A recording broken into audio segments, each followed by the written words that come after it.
Okay, here we are, lesson 3 on the park.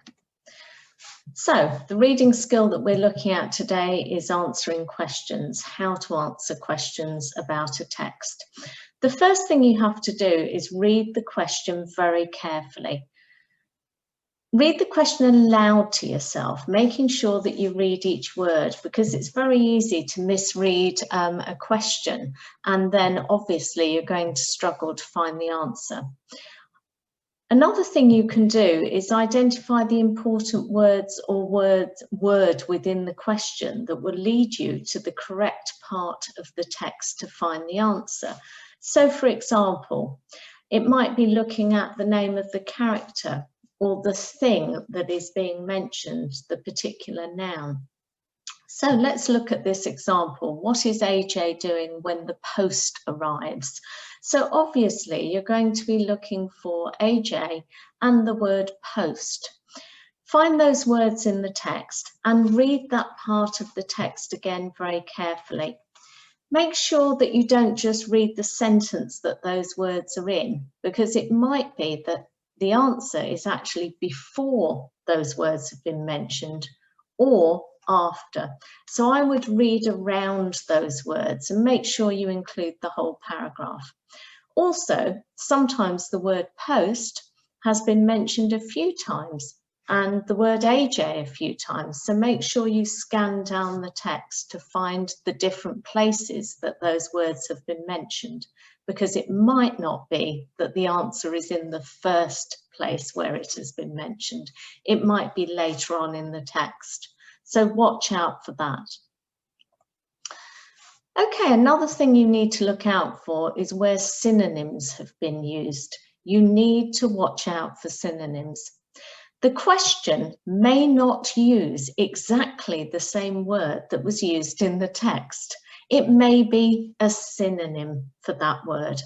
As you know, a synonym is another word that means a similar thing. Sounds the same, doesn't it? Synonym and similar. So it is a similar word that means another word rather that means a similar thing. So, for example, the word used in the question might be the word post, but the words in the text where the answer is might be around the word post, but it might be around the word envelope or letter or message even. So you've got to be careful that you are thinking about the meaning of the word as well as just scanning for that particular word. I hope that makes sense. Let's think about find and copy questions. There are quite a few find and copy questions in all reading comprehension papers. All reading tests have find and copy questions. Now, in find and copy questions, you can copy the exact word or words from the text. If it says find and copy one word, then make sure you only copy one. This is a very common mistake, and children often find and copy the wrong number of words. It sounds very simple, but it's a very common mistake that's made. So make sure you answer the question properly and accurately. Find and copy questions are usually asking you to find a synonym for a word. So if it says find and copy a word that shows that Joe is angry, the word angry will not be in the text, but a synonym for angry. For example, the word furiously. Now let's think about questions that are asking you to use your inference skills. This is where it is not just copying from the text. You have to understand what is being read and write it in your own understanding, in your own words.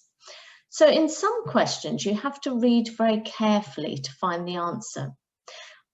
Again, identify the important words in the question. For example, an inference question from the park. In AJ's opinion, how do people feel about the park? So the important words in that question are AJ's opinion. So we're looking for a part of the text where he expresses an opinion, what he thinks. And we're being asked, to consider how people feel about the park. So to do that, I would look for where AJ is speaking. Look for where he is giving his view or his opinion. Now, the word opinion or people feel might not be in the part, actually in the text. It might be synonyms for those words that are used in the question. So the answer is he thinks, which is another way of expressing his opinion. He thinks that everyone loves the park. So the question uses the word opinion, but your answer will include the word he thinks that, or his opinion is that. In the question, it says people feel, but the answer in the text is that everyone loves the park. So that is his opinion. See how you do not need to copy all the words from the text to answer the question. So the words from the text were, yeah, everyone loves that place, but you wouldn't copy that. You have to answer the question, which was, how do people feel about the park? Well, they love the park. That's the answer to the question. Can you see that you're not just finding and copying? Okay. Inference questions require you to look for the clues. Inference questions are often asking you to explain or choose how you think a character is feeling or what they're thinking. You have to read the section of text to find clues, and sometimes a few paragraphs need to be read, and there are several clues in the text that will help you to answer the question.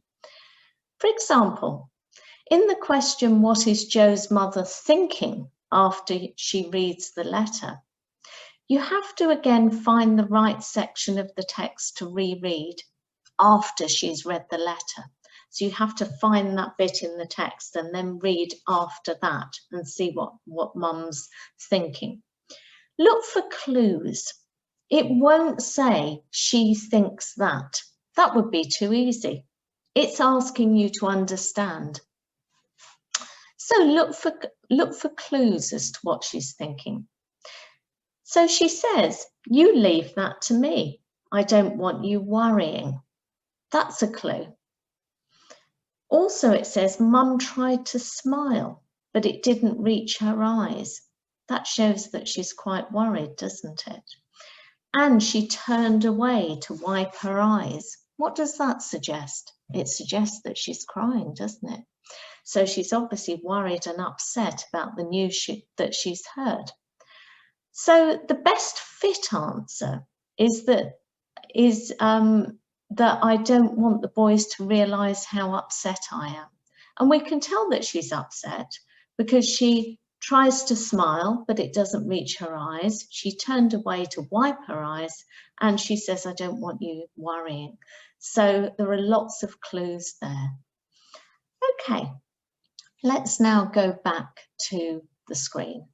Oh no, one more. In vocabulary questions, some questions ask you to give a definition of the meaning of a word that is used in the text. This requires usually that you know the meaning of the word, but again, you can try and work it out from the sentence and the context that the word is used in. So, an example of this, the question, if she was trying to reassure Joe, it wasn't working. What does reassure mean in this sentence? Do you remember vocabulary detective? The activity that we use to work out the meanings of words that we don't know.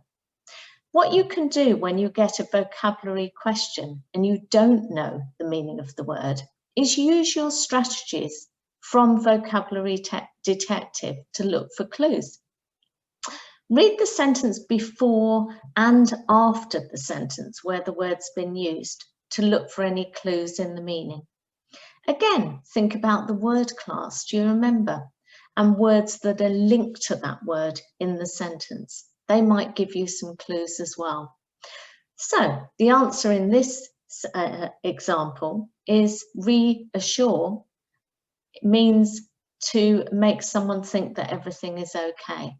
The word re actually means again. It's a prefix, isn't it?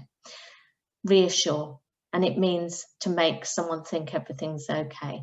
So it's always worth reading around the word and reading before and after the word to see if there are any clues as to the meaning. Okay, I hope that gave you some clues as to how to answer questions correctly, and that there's skills that you can use and transfer when you're reading other texts and having to answer questions again. Okay, now I'd like you to have a go at answering the questions about the park. There are 13 questions. I'd like you to have a go at answering them all.